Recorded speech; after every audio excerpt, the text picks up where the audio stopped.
Well, guys, after this episode, I think it's pretty clear that we can firmly state that Saul Goodman has fully emerged.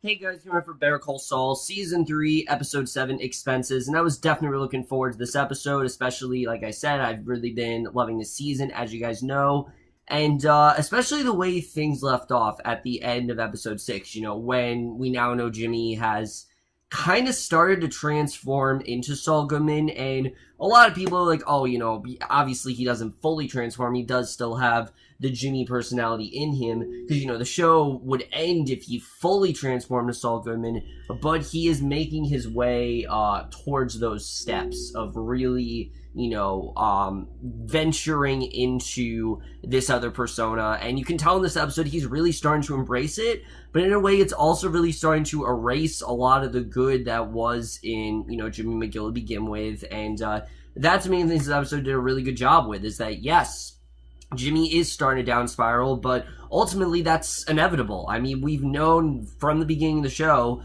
this is exactly what Jimmy is going to turn into. He's going to become this very sleazy, sort of uproarious, uncaring lawyer, really. I mean, someone who just doesn't really care, someone who just kind of does things, and he's very selfish. And that's what Jimmy is becoming in this episode, and we're going to get right into it. I really did love this episode overall. I didn't already say that, but I really did love this episthis episode.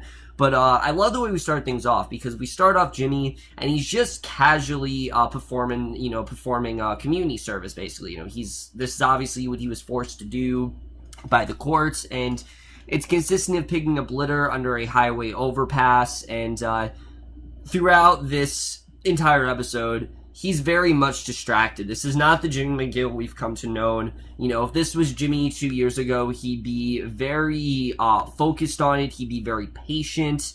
But that's not what he really does here. There's this whole line of people that are waiting for him, and basically a truck pulls up and a guy takes their names down so they can sign this waiver, and they all put on construction gear. They pick up garbage underneath the highway, and he gets this call, basically, taking a call for Saul Goodman Productions, which, you can actually call that line, believe it or not. Like, I didn't know this, but you can actually call that number, and Saul Goodman will answer and be like, sorry, I can't take your call right now, I'm filming a commercial. It's actually really sick, and I really do encourage you guys to do that, because it was honestly a really cool experience. I did it after I reviewed episode 6, and it's actually really cool just to hear Bob Odenkirk's voice on your phone. There's just something so cool about that. But anyway, that's for a whole separate topic. But basically, they're making a call to demand a refund, and as we know, Jimmy doesn't have that money. That's the big thing this episode, is that Jimmy is really, struggling with getting money. As we know, he is about, he owes like $5,000, and he just doesn't have that money, unfortunately. There's no way he's able to get it, and basically he's only handed 30 minutes because he was on the phone most of the time, and he tries to be the people's champion and stand up for a cause, but they really couldn't care less about his situation. I mean, again, to them, he's just another random person who's just doing community service, and he's got to take the 30 minutes or risk taking zero. That's just kind of how it is, and he's trying to argue the point, but he doesn't really find support from the others in the group. So again, you can tell that Jimmy, he's just not really focusing on the matter at hand. It's you do the crime, you do the time. Jimmy isn't really willing to take that time. He's so distracted by other things that are in his way that something as simple as community service he can't seem to focus on, and he's avoiding it. Like, he's trying to avoid it, and he's trying to move on to Saul Goodman, but that's obviously not what he needs to do, and you can already tell how this is starting to become a problem for him. So we then see Jimmy, he goes back to his car immediately to clean himself up and look presentable, because again, he has to be, doing this under the guise that he's just some lawyer that's, very successful in making TV commercials, and he struggles to start his dilapidated Suzuki, and he arrives just in time to shoot the TV commercial for this recliner store. but he's unable to convince the store owner to pay him to shoot more commercials. He's just not gonna possibly do that. I mean, this guy's he's come out of nowhere to him, and he doesn't know really, basically he used a take that was noticeably worse than the first one, and he tries to shoot him into shooting 7 more for a discounted rate. However, he doesn't budge because he just doesn't have enough money, unfortunately. The guy who's doing it, it's not because he doesn't want to, but he just doesn't have the money to do something like that. And I really love the way this entire episode was kind of about people being financially challenged and not being able to really pay that money, because it's a problem that a lot of people don't really think about. I mean, so many people nowadays are either in debt, or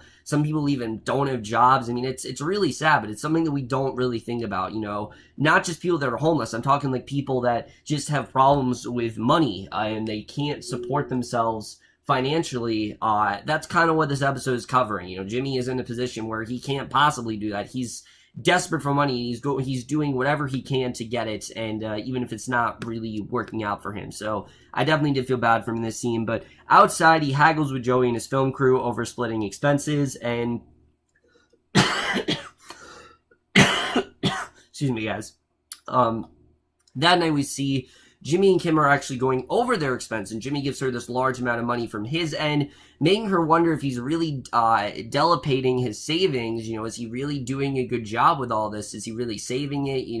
She's really starting to question a lot of stuff, and that's something I really did love about Kim in this episode, is that in general, you can really tell there's a lot of doubt in her. Like, she's really trying to think, is this really someone that I want to support? Is this really a good guy? Have I really done a good job supporting him throughout this trial? In many ways, she's starting to realize, she might have not her exclusively, but her and the court and all these other people, they made Jimmy so calm, and they starting to turn into some kind of monster, and obviously she's very worried about that. So basically, he enters the door, he takes an order for Chinese food, but leaves only $1 change for tip, because that's literally all he has. He doesn't have enough money to support himself. So we then see a character that we haven't seen in so long. We get the reintroduction of Daniel Wormhold. Remember Wormhold, that guy that had baseball cards stolen from Nacho? He actually makes a huge reappearance to the episode, and it actually might be on for the rest of the season, especially if, because this episode he was in a lot, and he arrives home to find Nacho sitting in his living room. It's like the last person he wants to see right now, obviously. And basically, Nacho asked Wormhole to get empty capsules for the specific kind of pills that Hector needs for his heart problems. As we saw, in the last episode, Hector is starting to have a lot of problems health-wise, and we know he ends up in a retirement home. Like, that's, again, just like Jimmy, we know what his end is, that he ends up in a retirement home on Breaking Bad, ringing a bell, and we're starting to see how we're gonna, how that's gonna be brought about. Basically, he offers him $20,000, and Wormald reluctantly agrees, saying that he can order samples for within R&D requests. And I will definitely say that the comparisons between Jimmy and Mike's storyline was a lot more direct than usual. Usually it's like some very subtle theme that's kind of hard to reach, but this one was pretty simple. They both involved money, and that's really it. And I'm not saying that's a bad thing, but it's just a more direct comparison the show usually does. Still a good job, just a little bit of a different approach than we are used to on the show. And let me just say that my main complaints regarding the last episode was very quickly put aside in the next scene, where we do see Mike, and we see him at length in this episode. It's not like some brief scene. He's actually throughout it, and he's trying to retrieve some money from a cache hidden beneath the floor of his house, and we're working on concrete for the playground project for Stacey's church, because as you know, they are building a playground for Kaylee. Mike reluctantly accepts help from her friends in the support group, and he also seems to form a connection to the group leader, Anita, particularly, and shows her how to use a brush to add texture to the walkway. So in a way, he's kind of gaining an ally, but also kind of a way to help him out. So that night, as he checks into work at the toll booth, he sees Wormald waiting in his minivan nearby, and Wormald then asks Mike to help him wiggle out of his job for Nacho, because he doesn't trust Nacho right now, obviously. Nacho stole his baseball cards, and he really doesn't want to have to work for him. He wants another, alternative, and I like that Mike presents him with another offer, that basically Mike actually refuses to get involved, tells him to get out of the situation himself. He wants nothing to do with it, and I can understand why. I mean, he knows the Nacho is not really on his side right now. Nacho is working with the guy that he really just doesn't want around. Like, he I think, if it was up to Mike, he'd just kill Hector. We know that's not going to happen. But he does want Hector dead, and he wants, obviously he doesn't want Nacho working with him. So, it's his situation. He has nothing to do with it. He already has so much going on. He already has so much going on with him. He does not want to get involved in it. So basically he wants to stay out of that. So the next morning we see Kim, she drives to Mesa Verde and sets a timer for a 5-minute nap. And I love the way the show does this, where they have these long takes where we see people like go about their daily routines. I've always loved that. But she meets with Paige, who of course, Paige from one of the people who presented the Mesa Verde offer to her. And she reads the transcripts of Jimmy's disciplinary hearing, and she's laughing about how Jimmy and Kim destroyed Chuck, but also how ridiculous Chuck really sounded, and how no one really uses words like chicory. Like, yeah, I've never really heard that word either. So basically, Kim's very, she has a lot of discomfort here. Like, she doesn't find this to be a laughing matter. You could tell she really does have a lot of sympathy for Chuck, and how can she not? I mean, what Chuck did go through, I've said it before, the show does such a good job of getting us to sympathize with Chuck, even though Chuck in general is not a good guy. Jimmy's not exactly either. As we see throughout this episode, they both have a lot of flaws, and Chuck specifically is represented throughout, has been represented throughout the show a lot. Jimmy's is really starting to come into play here. And again, you can really tell there's a lot of doubt with her here. And basically, while discussing low numbers, she finds herself lashing out at Paige, and she quickly apologizes for her behavior, expressing remorse for helping Jimmy tear down a sick man. And after a brief acknowledgement, the two do return to work. Now, I don't think she lashed out at Paige because she's mad exclusively at Paige. I think she herself is feeling very guilty for Chuck's situation, but also for what's happened to Jimmy. I mean, let's face it, he's overconfident now, very overconfident, and I feel like she feels like she's kind of the source of that. Like, she's the reason why he is so overconfident. She's the reason why he is feeling the way he is right now, and why he feels like, he doesn't have anything to worry about, he has nothing to fear. That same attitude is what landed Chuck where he is right now, and I think Kim very well knows that, and you can very well tell why she's feeling very guilty, She's seeing this side to Jimmy that she's seen before, but that she thought wasn't going to be a problem, and now it's really starting to become a problem. I think there's just a lot of doubt in her, and you really see that throughout this episode. So after another round of community service, Jimmy then races to meet Joey's crew, only for the Suzuki to not start this time. So Jimmy and the crew are forced to take a bus to their next job. And at a music store, the owners then express doubts that Jimmy is really worth their money. I mean, after everything he's done, is he really worth it? They're prepared to abandon the shoot, forcing Jimmy to agree to film their commercial for free. I mean, he's just that desperate that he's going to film it for free, which again, just really shows how out of touch Jimmy really is and how out of his element he really is at this point. I mean, that's not something Jimmy would usually do. He's always been like a money guy, and the fact that he's literally telling him, look, I'll shoot it for free, I mean, really to show how desperate he really is here. And basically, afterwards, he's forced to use nearly all the money in his wallet to pay Joey's crew. So again, he's very much out of money, and he sits down on the curb as the reality of the situation is really starting to hit him. The makeup artist is offering to give back her share of the money, but he politely declines. He knows very well that he doesn't really deserve it, and that this is really a serious situation. He needs to take this a lot more seriously than he is, and that's just not what he's doing. He's not really taking this seriously at this point, and it's a really crazy situation what's going on here. So at Stacey's support group, we then see Anita. She's basically recounting at this point about her husband's, how she saw off her husband's clothes after mourning him for 8 years, and it was a really powerful scene. I like the way it was done. But we see Mike, he goes back to her, and she thinks he's gonna ask, that he's gonna ask her for help about something else, or that he needs her financially again, but he's actually not there for that. He asks her about the uniform, and Anita explains that he was a former naval officer and had disappeared while hiking, and she never learned what actually became of him. And he's out there somewhere, but she doesn't know really where he went. And Anita tells Mike that she wishes it didn't matter, but it does. And it was a really powerful line. Again, we don't know anything about this woman, but maybe because I've watched The Leftovers for so long, I just really cared about this monologue and this story and things like that. It was very like Leftovers-esque. I don't know if you guys got that vibe, but it felt very much like a scene on The Leftovers. Obviously, I don't think he departed or anything like that. It's nothing like that, obviously. This is not that kind of show. But, you know, there's just something so emotional about someone who disappeared and not knowing really where they are and not having those answers.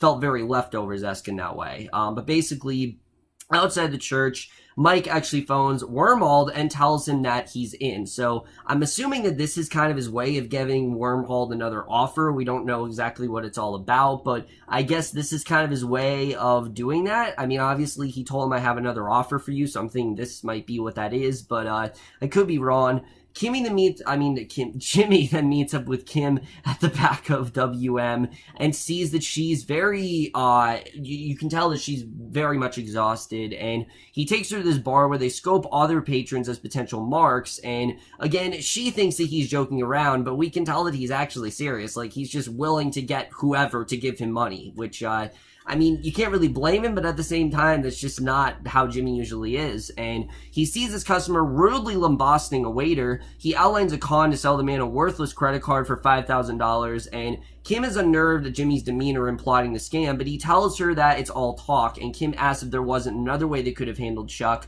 But Jimmy insists that he backed them into a corner, that his current predicament is his own fault. And again, I don't think this is Kim being upset at what she did. I think it's more that she feels like what her and Jimmy did has turned Jimmy into what he is right now, which is just way too overconfident and overzealous and not really focusing on the sympathy that he should have for Chuck. And despite Jimmy's assertion, she remains very uneasy. You know, she just doesn't really feel like they approach this in the right way. And I do agree that what they've done has very much destroyed Chuck in every way possible. And it's not exactly, you know, the best way that they could have approached this. So we then see at their meeting, Nacho is surprised to find Mike actually accompanying Wormald. Why is he working with him? Mike said he wanted nothing to do with any of this. And Mike insists on knowing Nacho's plan before giving him the pills, asking how Nacho actually intends to switch Hector's pills without leaving any evidence. I mean, how is he going to do that? And Nacho explains that Hector actually wants to use his father's business to front drugs, which